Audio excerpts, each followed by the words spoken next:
important, say, principles in what might be called the pictorial vocabulary of mythology is the assignment of certain animals to certain roles.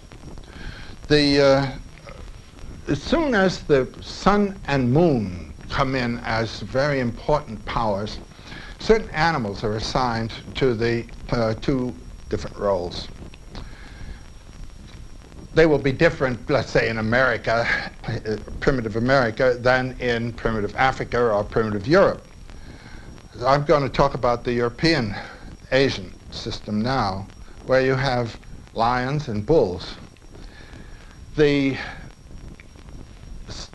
moon dies and is resurrected. It sheds its shadow as the serpent sheds its skin to be born again. So it becomes associated with this problem of the principle of life involved in the field of time, of death and rebirth. The sun does not have a shadow within itself. It's always a crisis when the sun is eclipsed. Something has eclipsed it. The sun hasn't eclipsed itself. The sun is always radiant, and so symbolizes the power of life and consciousness disengaged from the vicissitudes of time. So we have these two ideas of eternity. Eternity transcendent of and disengaged from time principle, the eternal principle involved in the field of time. The serpent, obviously, shedding its skin, and the moon shedding its shadow belong together. They're associated. With respect to the sun, the eagle, the hawk, the sunbird, the bird flies free from the bondage of earth, and so represents this free flight.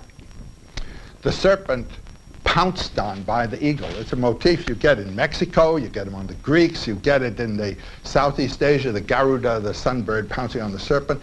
It's the standard motif of the fire of the sun drying up the moisture in the world and killing it. The sun is a killer.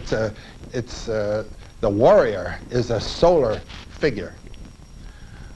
So this business of the relationship of the eternal to the temporal order is one that is symbolized in the polarity of these two principles. And the sun both kills the moon, but then becomes the mother out of whose womb the moon is born. Now, associated with the sun as an animal in the Eurasian sphere is the lion, whose solar face. Cats become associated with this principle. But the lion is the great cat.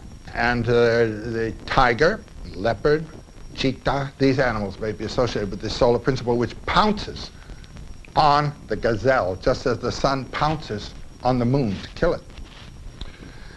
And the animal on which the great cat pounces is normally a grazing animal, an antelope in South Africa or a bull.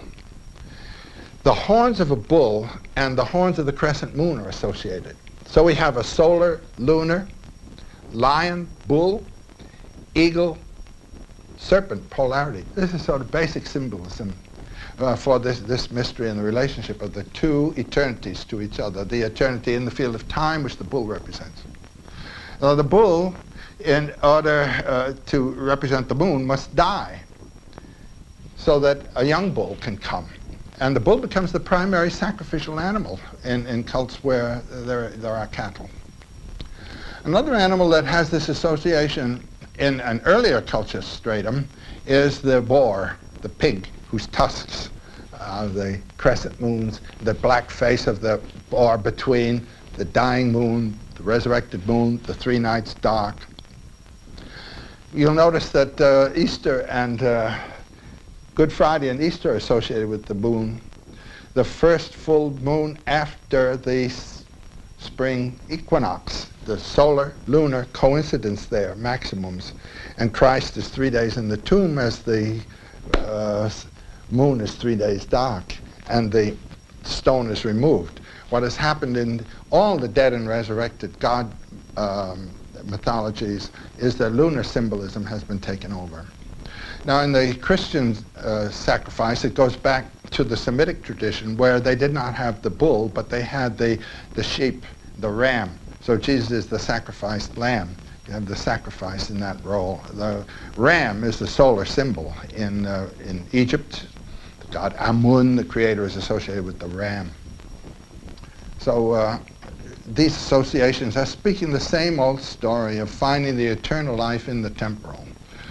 And that's the problem of our existence, you might say, to read through our temporal experience the eternal life that we are experiencing through it.